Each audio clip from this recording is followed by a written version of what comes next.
Hello, everyone. Thank you so much for joining us. Our webinar here that we're going to get kicked off, March into the Future. My name is Melissa Jerkin, CSEP, and I am the International ILEA President. Thank you so much for joining us. I am first going to kick this off and talk a little bit about this new initiative that we are calling March into the Future. And we'll scroll over to this next slide. We have really been diving into where ILEA has mainly lived over the past few years, which is, of course, in the present. And some things that came to the surface were first, really the need to honor the past. Over the past 5 years, I think we would all admit, coming out of the pandemic, we've lost a lot of archival information, history, and of course, in order to move forward, you do need to have that look at that past. And so we've spent a lot of time there talking with past international presidents and luminaries and really gathering that data. Also, just even the story of ILEA, which is now featured on our website. Of course, Dr. Goldblatt is still very heavily involved and was one of the founders of ILEA. And the other part that we've spent a considerable amount of time in, and we're very excited to be launching this initiative, is really about the future. And you cannot talk about the future without talking about the people that will be the future, which is students. And it has come so far. I know our speaker, Erin, and I were chatting about back when we were interns and really in college where there wasn't programs like this available. So it's come so far and it really is quite exciting. And where we're really rooted in this is because the students are, of course, our future members. They're our future staff, our future team members, our future clients, and even our future customers. So we're excited about this initiative. It's kicking off with some partnerships with colleges and universities, ASU, NYU, and WSU, really talking with educators. Of course, we've got Erin here today, and we'll have Angie with us next week, really helping to foster the growth of those students through mentorship opportunities at the colleges and universities, frankly, making it more accessible, membership to students, sharing best practices across chapters about how to recruit and engage students and really make sure that they have a great experience and are growing within the industry. And then last, also even preparing for the next generation.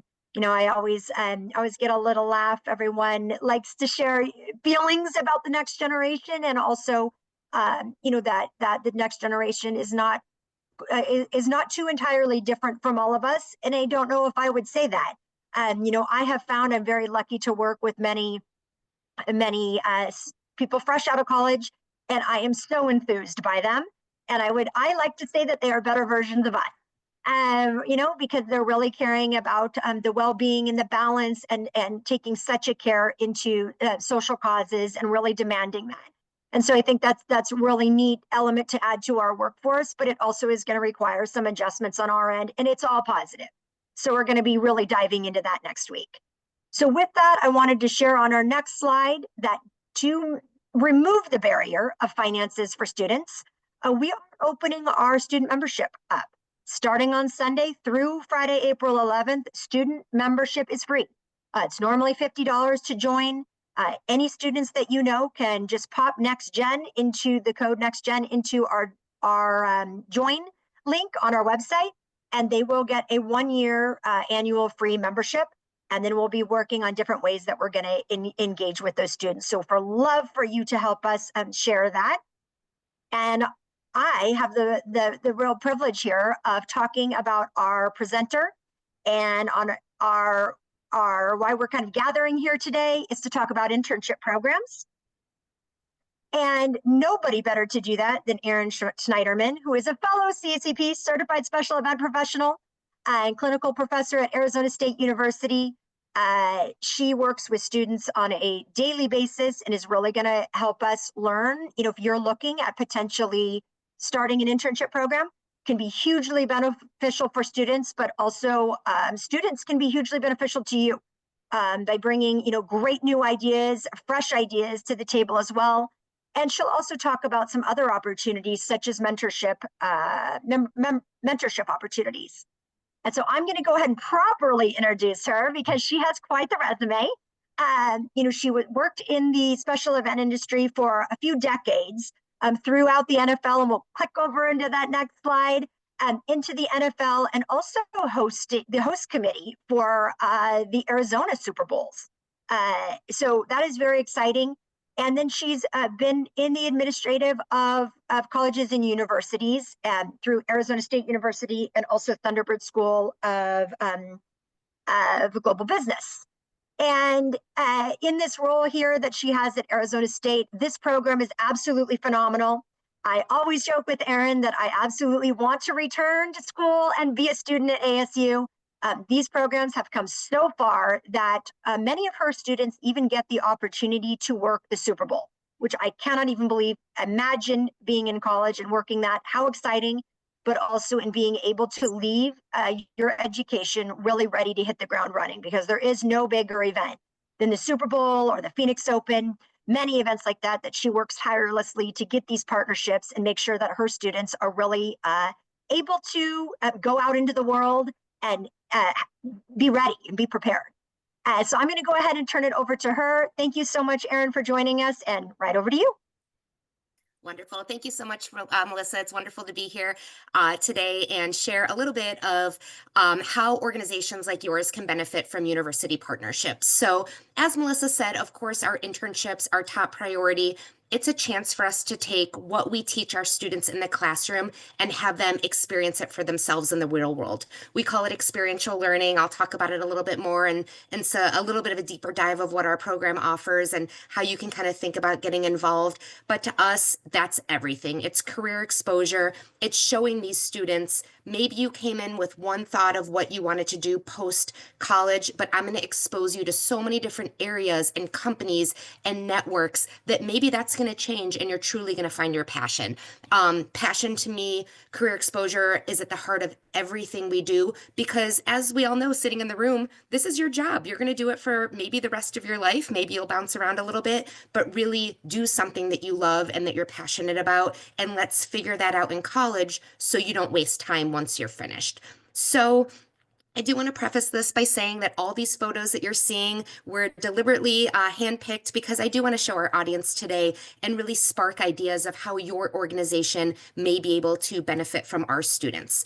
So, as Melissa said, just briefly, I'll talk about myself very, very briefly, and then the purpose of today is really how to get to know your local university, recognizing that not everybody is here in Arizona, and then all of the different opportunities that you should be thinking about. By the end of today's conversation, I hope that I spark some ideas of ways that you can use college students or maybe programs where these students are studying to really help and benefit your current goals and objectives. So with that being said, we're going to touch on internships, of course, but also things like volunteer hours. How do I include a class in my objectives? Maybe a study abroad program, research, guest speaking, inviting students actually to your venue or your company for them to see what you're doing.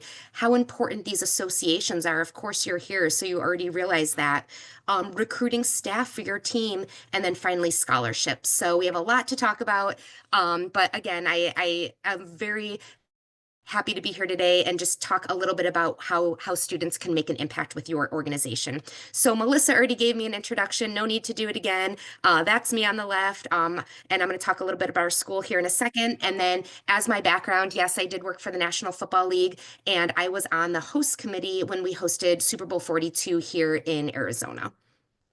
So let me give you a little bit about our history of our school, the types of students that we're working with, because I really want the audience today to realize that this is not simple. This is not students just kind of planning a few events here and there.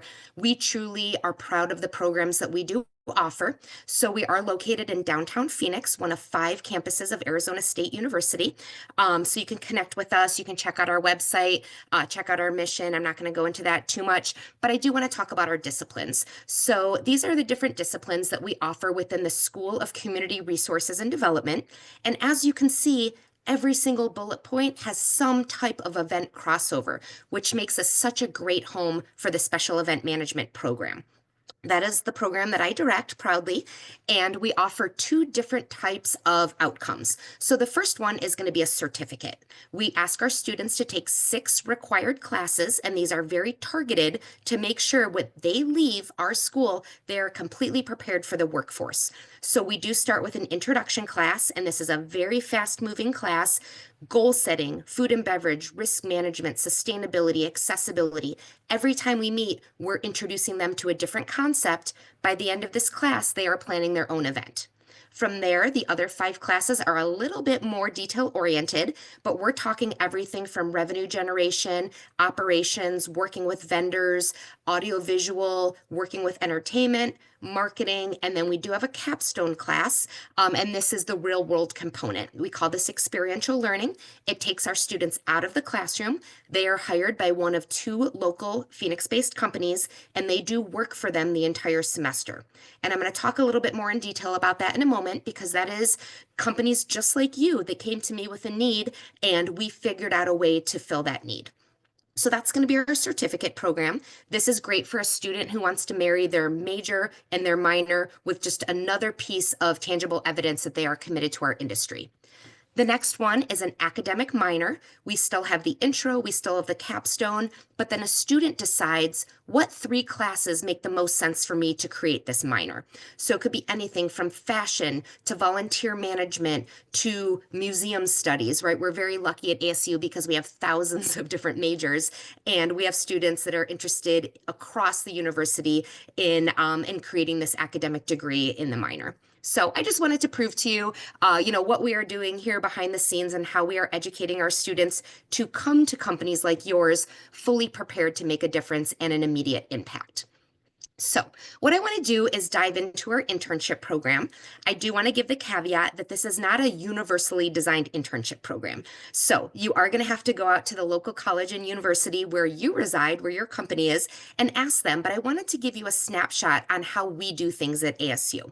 Like I mentioned a moment ago, all of the photos that you see are current students who are interning at event-based companies this spring. So again, just kickstarting some ideas. I'm sure this Encore logo looks very familiar to many of you because they are the in-house for many hotels. Encore, if you haven't had any experience with them, offers not only amazing internships, but also an early career development program where our students learn everything about audiovisual, and then they are assigned to a track, either sales or operations, and they are placed at a properly upon graduation, which is really cool. So I'm going to give you a little bit of information about ASU's internship program. Here at ASU, we are very flexible. This is essentially the last class a student will take before they're ready for, to embark into the career. So we want to be flexible with them and meet them with their needs. Therefore, we have a 12, a 6, and a 3 credit internship program. And you can see the hours that come along with each credit. Our 12 credit does seem to be the most popular. It is typically taken in spring or summer because that is in line with our graduation schedule and the most number of students graduating. Like I said, we offer this internship in the fall, the spring, and the summer.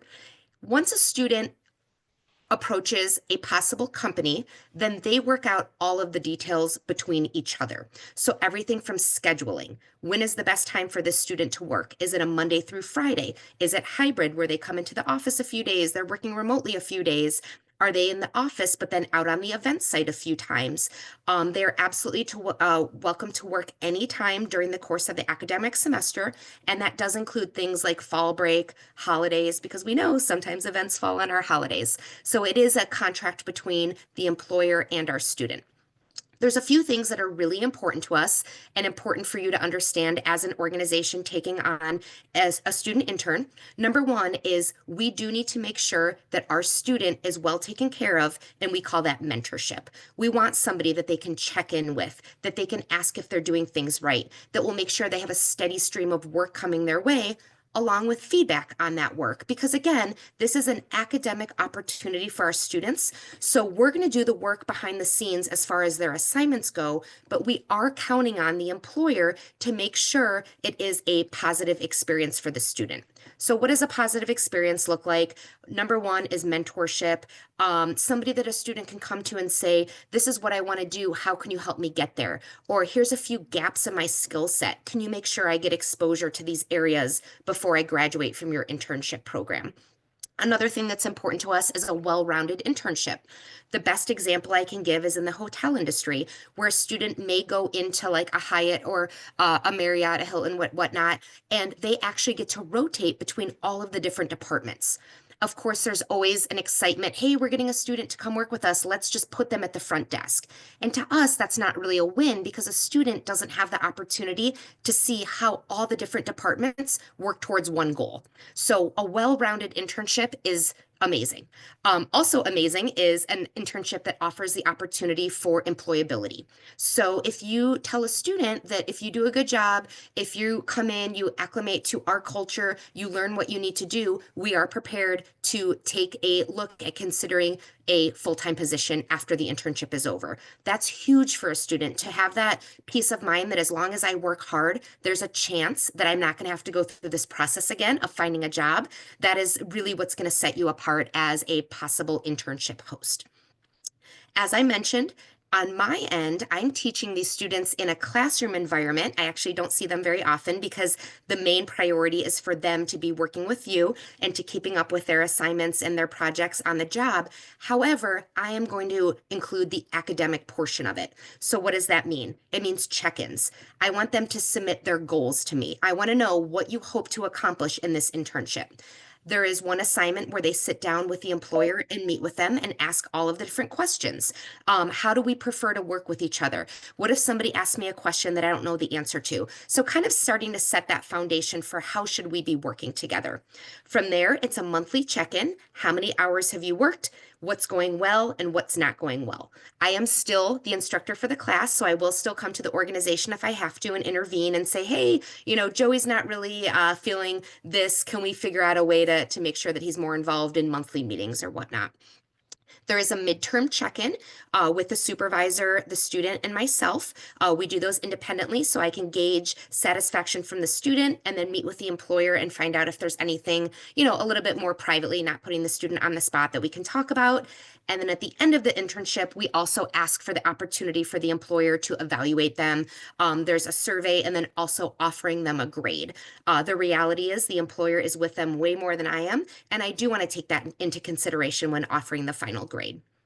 So a lot of companies come to me and say, Erin, what's better? Is it paid or unpaid? Well, I know I'm talking to a very intelligent group of people here in ILEA today, but this is completely up to the company. There's absolutely no obligation to pay a student for their internship. However, I really want to challenge employers to think about what the benefits are to the student. So for example, our students do have to pay for each credit that they take. If they are taking a summer internship, unfortunately, our tuition is a little bit higher in the summer. If you don't pay a student, there's a very good chance that they are going to have to find a part-time job, which may take away from the hours and the flexibility with your organization as well. There are creative ways that we can actually pay our students. You can do a stipend. So maybe you offer them $2,500 when they sign a contract with you, maybe another $500 midway through, and then another $2,000 when they complete the internship. So there's ways that you can maybe go to HR, maybe go to finance and say, we really want to take on a student. What is the preferred way? Are we paying them on a weekly basis? Are they getting benefits? Are we treating them like a member of our team? So that's really something internal. But whenever a company comes to me, I'm always very straight and transparent with what I see day to day with our students. If it's between a paid internship and an unpaid internship, probably they will select the paid unless you can prove to them all of the other ways that they're going to benefit from working for your organization, and then leave it up to them. At the end of the day, it's their decision. All right, marketing. This is a big part of securing an intern. I probably get anywhere from 5 to 10 promotions every single day, and that's across all of our disciplines, not only events, but companies looking for interns. So what does that mean? To us, that means registering in our internship program, and it becomes student-facing right away, along with 200 other companies. So now when a student starts to look for their internship, they will go to this big, big list and have to start navigating companies that stand out to them, descriptions that stand out to them. So when I work with employers on starting the process of getting in front of our students, I always have them think about a few things. Number one is we tell our students to aim big, dream big, right? When they come to me and say, I'm ready to start my internship, I say, what is your dream scenario? And that's where we want them to start. We want them to name companies they want to work for, locations they want to work in. I actually have a student right now, Haley, who's working for the University of Hawaii. I remember having this conversation. She said, Erin, how can I intern in Hawaii? And we started the process, right? She knew geographically where she wanted to be, and she was aiming for the stars.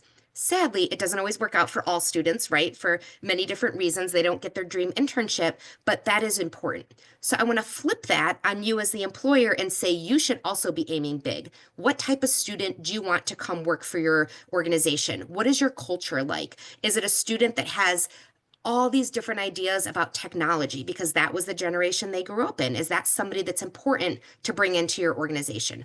Are you targeting the right audience is my biggest question for you. So are you an event organization coming to me, somebody who oversees event students that can get the word out to them? If you're just posting on sites like Handshake, that's going to go at ASU to 150,000 students. So you're going to start to get engineering students, hit you up and say, hey, I'm looking for an internship. And that's just going to be a waste of your time because you really want to focus in on the demographic of a student that you want to come work for you. We always tell a student that it is a two-way interview.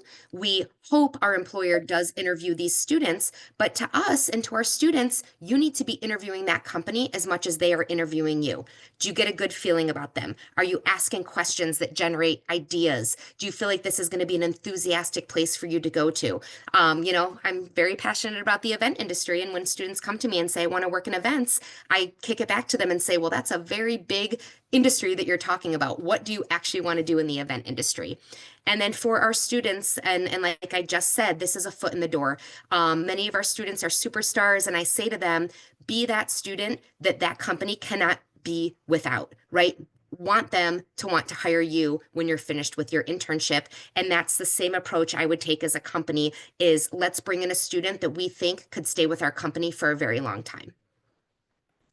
All right, so what are some of my best practices? I apologize, I accidentally left my email on, so I'm getting a few emails here and there. But number one is ensure a student is the right fit for your organization. As much as I love to brag about our students, they're not all going to be the best fit for your organization, and that's on you to determine is this somebody that we want to bring on.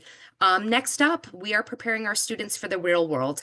We need you to hold them accountable, not hold their hand, hold it to a point. They're still students, but they need to be graded on things like punctuality, professionalism. How do they show up to work? Are they ready to work? Do they take appropriate breaks? Do they leave without their work being done? These are all things that are helping develop their work ethic. And we don't want our employers to be shy about mentioning it to them because it will be a rude awakening when they get to that next point and they don't feel like they're prepared.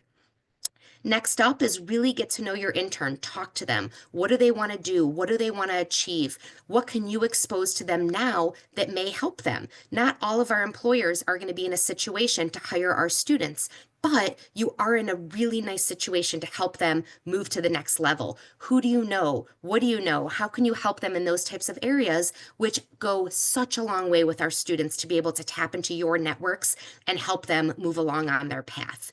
And then I know I mentioned it already, but our students are not going to come to you knowing everything. And to a lot of organizations, it's great to have that blank slate, right? They have the foundation for event management, but now it's up to you to start to really teach them the way that your company does things. So ask them, have you been exposed to budgeting at all? Would you like to sit next to our CFO while they go through a budget, right? Ask them those questions because they may not be thinking about it. They also may not consider that to be a gap. They may come to you thinking they know everything, and they'll be in for a shock when they realize that, it was impossible for us to teach them everything in our short time with them. I think I've already talked about this enough. Hire our students. It's a huge win-win for both sides. And then I really like to encourage our companies, our organizations to use our students' networks. There is nothing like peer-to-peer marketing. For example, we have a local company here in Phoenix that with no marketing whatsoever, over the last 5 years, they have had an intern fall, spring, and summer work for them because their current intern did the marketing and found standout students to be the next intern. So they really just rely on them to recruit the next intern. And I think it's a beautiful idea. Again, I've never once promoted on their behalf, but somehow they are our most successful internship when it comes to the number of students and hours that they are producing with this company. All right, so that was my discussion on internships. I do want to make sure that we have enough time to talk a little bit about some other areas that I think is great for you to consider our students. Again, not every company might be in a situation to hire interns, but I want to tell you guys there's not just internships, right? There's a lot more past that. So I'm going to go through these a little bit quicker than I did with internships. I know you might be saying, Erin, you talk so fast. How is that possible? But I do want to make sure that we are respectful of our time for Q&A and any other wrap-up housekeeping that Melissa has as well. So you are planning events. You may need short-term volunteers. At least at our university within our school, it is a requirement for all of our students to earn 100 career field exploration hours before their final internship, which means we want them to start the process of figuring out what they like before they get to their internship. Maybe they absolutely thought they were destined for weddings. They go volunteer for a wedding. They hate it. Now they can cross it off the list. That is no longer their area of passion that they're going to be going towards. So think about that. Do you have volunteer opportunities, and can these students fill a need that you may have? I also included a bullet point to invite a friend. We all know what it was like to be 19 and walking into an intimidating situation. So if you need volunteers, why not say, we'd love to have you invite a friend. Now they can park with them, navigate your shuttle system, show up to work, feel a little bit more comfortable, and bonus, you have one more volunteer that's out there helping you. All right, classes. Like I mentioned, we do have 2 experiential learning classes that we have built into our academic mapping for our students. These 2 classes utilize our community partners of the Arizona Cardinals and our catering company called M Culinary Concepts. We've taken a big leap of faith with both of these companies, so I have an established relationship with them for many, many years. But pretty much how these came about is they came to us and they said, the Cardinals said, we need help in concessions, we need help in parking. How can your students help? So they designed a beautiful program where our students come out during the academic months of August to December, and they are working on the front lines in those 2 departments. They are paying for these classes, but they are also being paid by both companies. So the Arizona Cardinals pay $16 per hour. M Culinary Concepts pay about $20 because they do tip share. Our students go through an orientation, no experience necessary, and then they are assigned to work shifts based on which company they're working for. Just something for you to think about if you think that's a possibility. This does take time, and also it will take a connection with a member of the faculty that's willing to take a risk on your company, because at the end of the day, this is a graded class where, we have to make sure that these companies come through for us.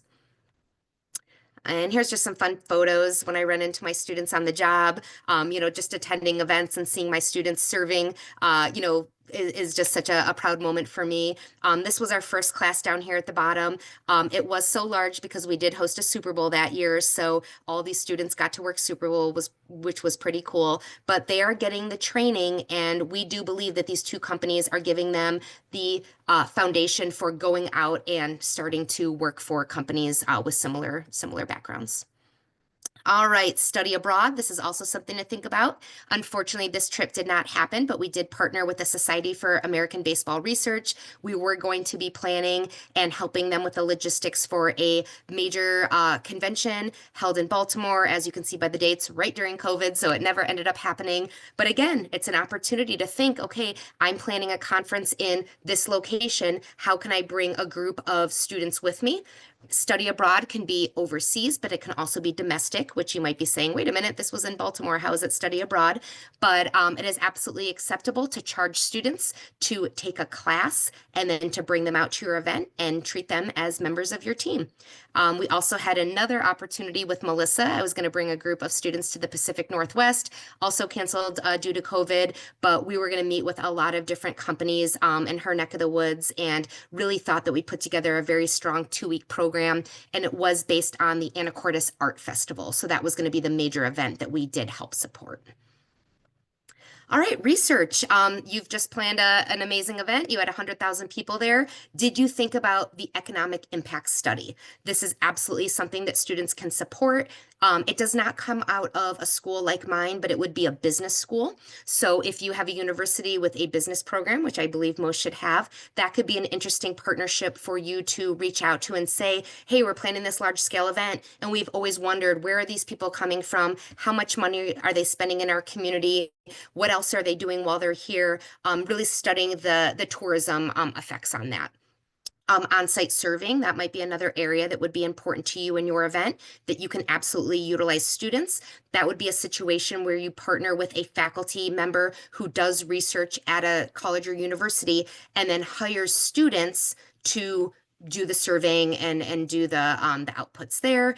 And then, you know, I don't have to tell you the benefits to the tourism industry when we have our events in a location, but I think it's also very impactful to showcase that to a destination, to sponsors, to people that have a stake in the game of why your event is bringing in so much money and maybe some of the residual effects or what the money is being used for, you know, in the long run.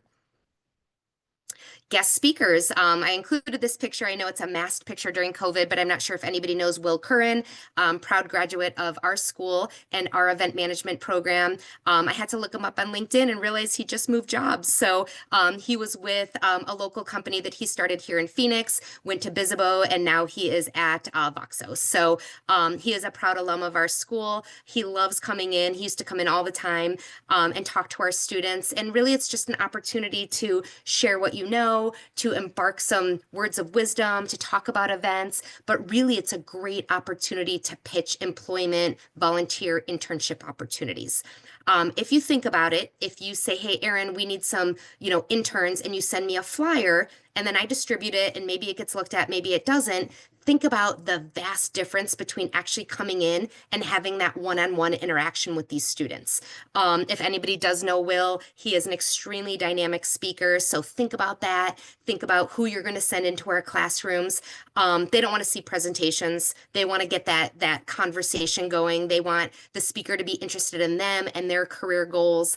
And it really is a proven opportunity of guest speakers coming into our classrooms and the turnaround of students who are interested and want introductions. It actually just happened yesterday. We had a little career panel. I'm not sure if anybody knows Vermilion Events, but Dave Twigger came in, made a big difference on our students, and I already had a few emails for them to be connected with Dave. So just a great example of what you can bring into our classrooms as well. All right, association involvement, you know, big fan of ILEA. So everything you guys are doing is so spot on. I'm so excited for our students at ASU, but really students across the entire country to start to benefit from the network and the education and the social opportunities.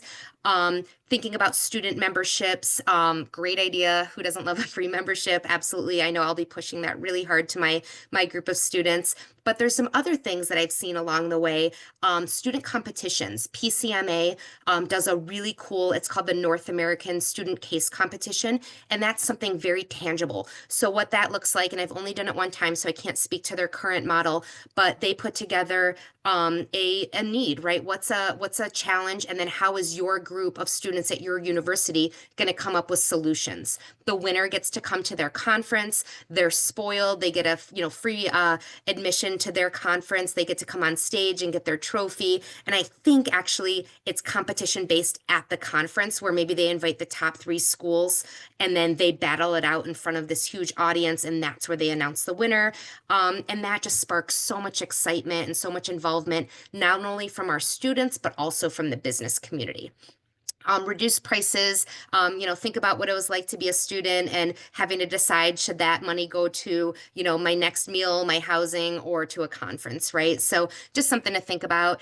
And then finally, as you can see from this picture on the bottom left, put them to work. If you're going to ask our students to come, make sure that they have some type of job. It's very hard to ask a student to come to your event and just mingle and network. But if you put them behind a registration table, they feel like they're involved, they're making a contribution, and they're meeting people that way. So this is an example of the Women in Sports and Events held an event over the summer. These are students, they work the registration desk, but then in appreciation for them working, they were invited to the event as free guests, which was pretty cool.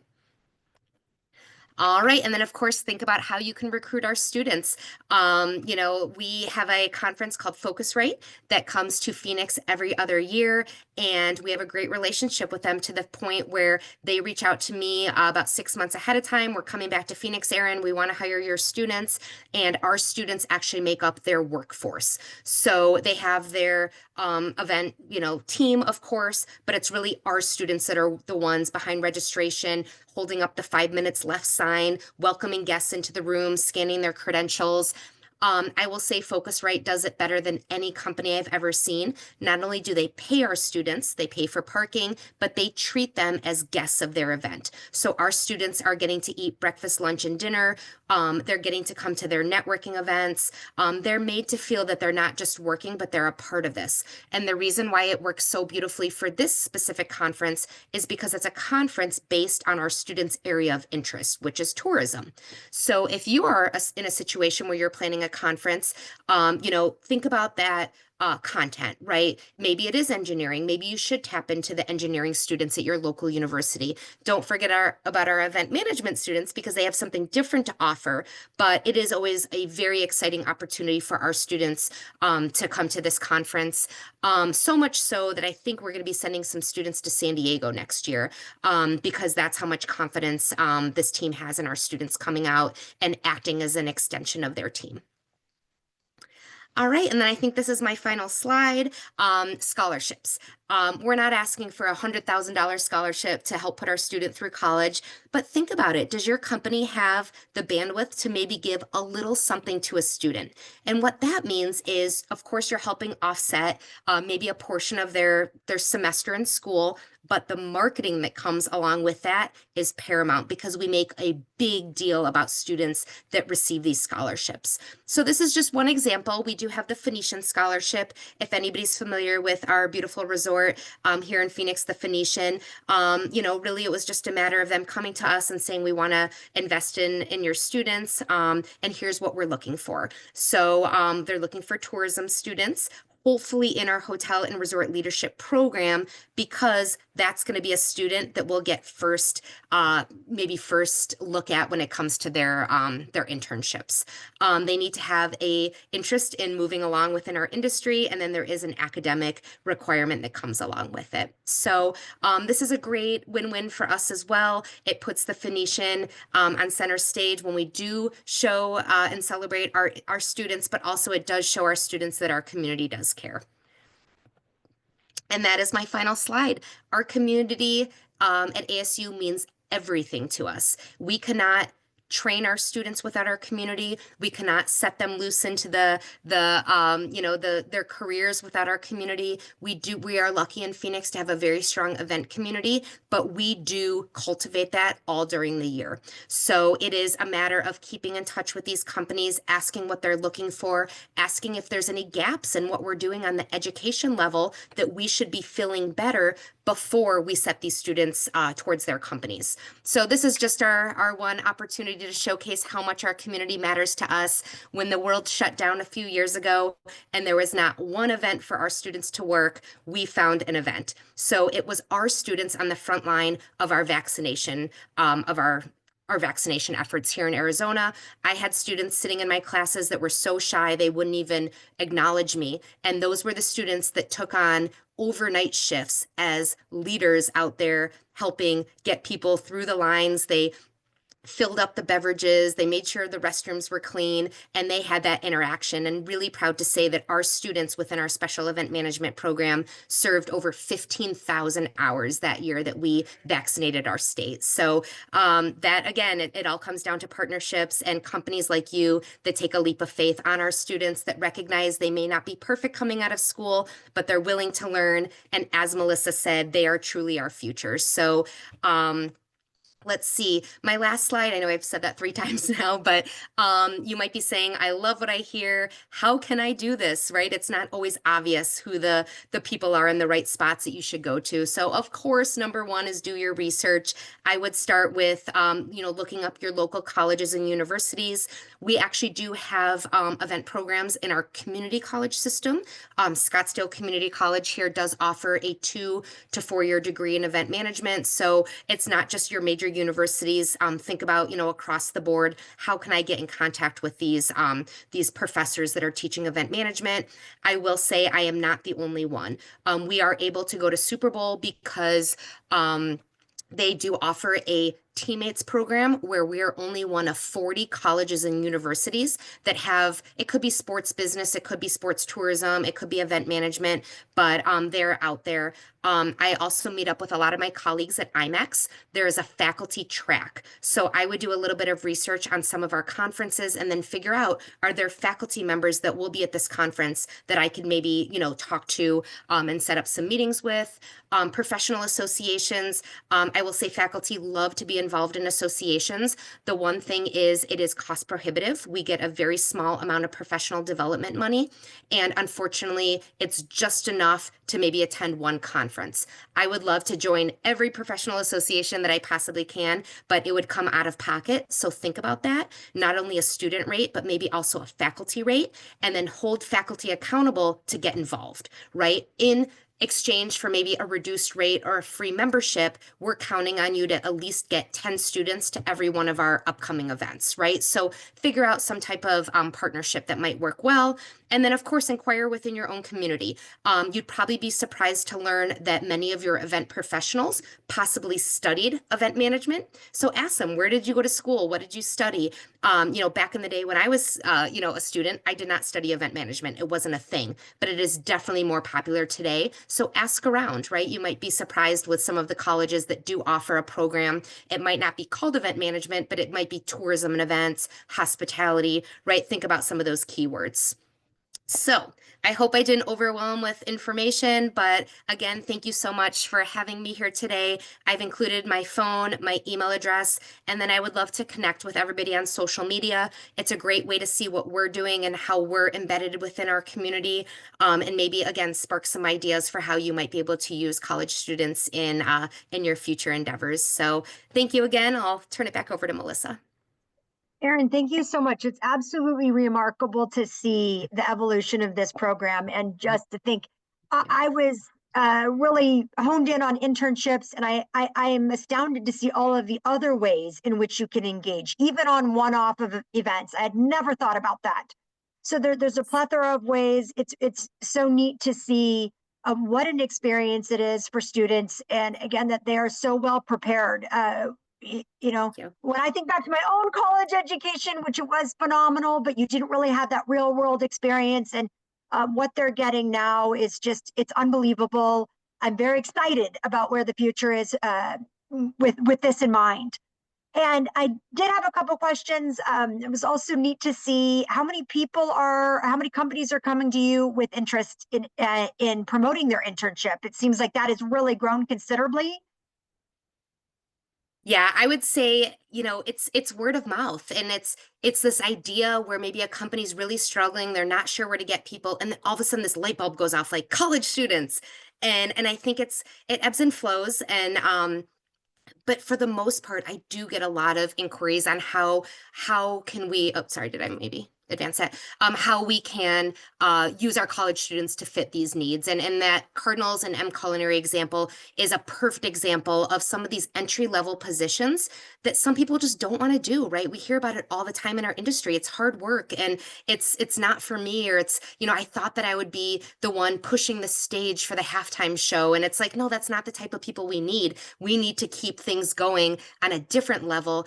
And these students, you should see them light up when they get opportunities, like you and me standing in a parking lot directing traffic. Like, okay, like it needs to be done. We all acknowledge that, right? But when I tell a college student that, their mind thinks, I'm going to be working for the Arizona Cardinals, right? Like they don't care what they're doing. They just want to say that it's on their resume. If a lot of these students want to work in sports, and it's a very competitive industry, and that's a Yep. huge selling point, for many of these companies, is to have that on your resume, to connect with people in your network. And I kind of glossed over that slide quickly, but they offer so much more than just a job. They're doing an educational session every month. They're really connecting with students. And then best of all, they're hiring students. So it's such a win-win for both sides, right? It's an example of put in your time.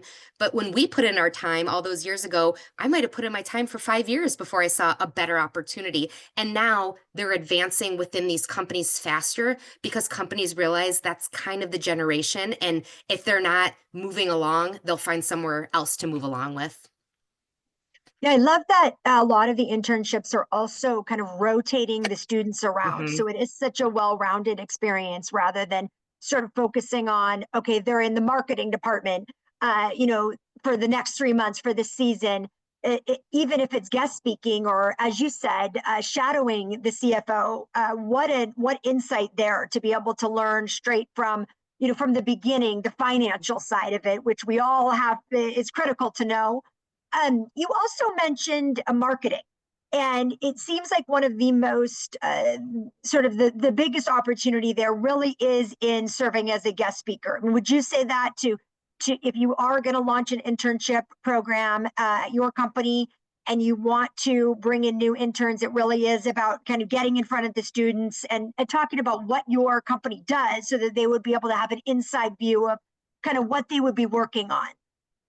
Yeah, and you heard my numbers. It's very competitive on Yeah. both ends, right? We Okay. only have so many students as well that are all Yeah. looking for internships. So, what is going to set your company apart, right? And Mhm. there's things like the well-rounded internship. Are you paying? Will you have a mentor? But it goes so much farther beyond that. It's, will I be included in meetings? Will I have a chance to get to know not only the people internally, but externally? Will you introduce me to vendors, right? It's at this point of their academic career, it's all about relationship building. Will you bring me to a Mhm. conference? Will you bring me, right? And these are some of them are, low hanging, and some of them may take a little bit more creativity on your end. But, I'll tell you, Melissa, I just met with one of my companies this morning that it's hosting an intern, and she's a one-person team. It's a pretty successful company here in Phoenix. She's planning events year round, very busy, and it's her and my intern.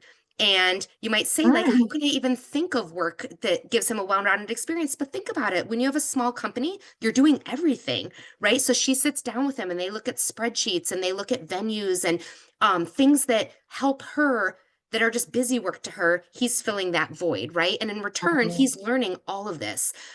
We always say to our students, what computer softwares are you learning, right? What tutorials are you doing in your downtime? Because everything you can learn during your internship, you will be able to take with you, and it will impress the next employer. Well, I love that sentiment too. I think a lot of times people think if they're not a bigger organization or corporation, then they couldn't Mm. even think about having an intern.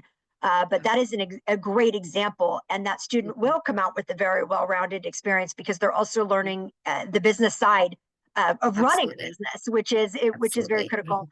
And if there's any other questions, feel free to pop them in either the question or webinar, the chat area. I do see that Nicholas asked if we would be able to route the slides. You don't have to tell us this now. We can follow up after if you're comfortable sharing the Of slides. course. Um, Absolutely. but Yep. we'll Absolutely. get I those. will email them to Melissa. Yeah.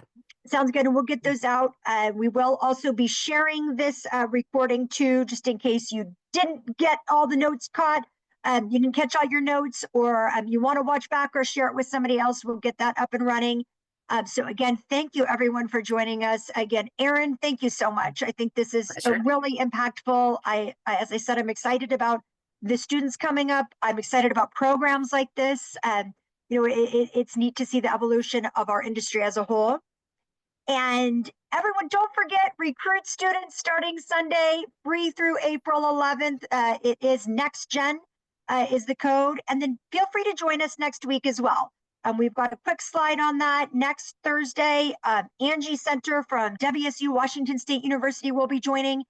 She is going to talk about those preparations in an absolutely amazing light of what she's working to, just like Erin is daily with students, and has had her own great observations about the in general working styles, and how you can really utilize that in your work environment. So feel free to join us. We'd love to have you there. Again, it's Thursday, April 3rd, same time, same place. You can find out more on our website. But thank you so much for joining, and have a great rest of the week. And let us know if you have an internship program that you want to promote or have any other questions. We'd love to hear about it and feature it in our newsletters as well. Oh, there was a hand raised, and I don't know if we're going to be able to take a hand raise. You may have to type it in to the chat. I don't think it lets us. There we go. Nicholas would like to know your thoughts on the importance of having an orientation program before the internship starts, and what are the most important elements to have in that orientation? Absolutely. So think about this as any other staff member. This is somebody who's not really familiar with your company. So I think the orientation, in my opinion, is setting expectations, working out that schedule, working out how you would like things to be done. Because at the end of the day, this is an employee of yours. Maybe, they're not being paid, but still a representation of your team. If you're going out on site with them, how does that differ from being in the office environment? Are you having a large team where they're going to be taking instructions? Sometimes that happens with our interns, where other people within your company do dole out responsibilities or tasks. So do you need them to check in with you, or do you just want anybody, giving your intern work to do? So I absolutely am a fan of an orientation. Everything from what you should wear to where you should park when you come to an event. Think of the student as having the foundational education of event management, but sometimes that's a little bit, more rooted in the history and of the, why do we have lights, and what are different types of lights, right? But sometimes you also need those soft skills that are, every day to us as event professionals, but may not be to them. So I would think through what's important to your organization and your culture, and make sure that that intern is on board with it. Because like we always say, when you have a volunteer at your event, the audience doesn't know who's a volunteer and who's getting paid, right? It all looks like the same team. So making sure they're up to date with your expectations is important. Awesome, fantastic. And I know Destiny here, she's got an event coming up on May 3rd in Calgary, Canada. It's an Event Professionals in Calgary Connect. Would love to work with interns on logistics, and also support. She'll need support from ILEA and organizations as well. So wonderful. We'd love to hear more about that, Destiny, and how we can either help plug in students, help from the ILEA front or whatnot. But glad that you are already thinking about that, and keep us posted.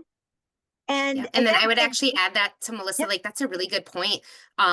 If you have an internship, it doesn't have to be hiring a student in your hometown, right? It could, students travel all the time. They're really good at booking a Airbnb for 3 months, and they love that opportunity to get out of their norm and come work for you somewhere else. So sorry to interrupt. Yeah, that's great to know as well.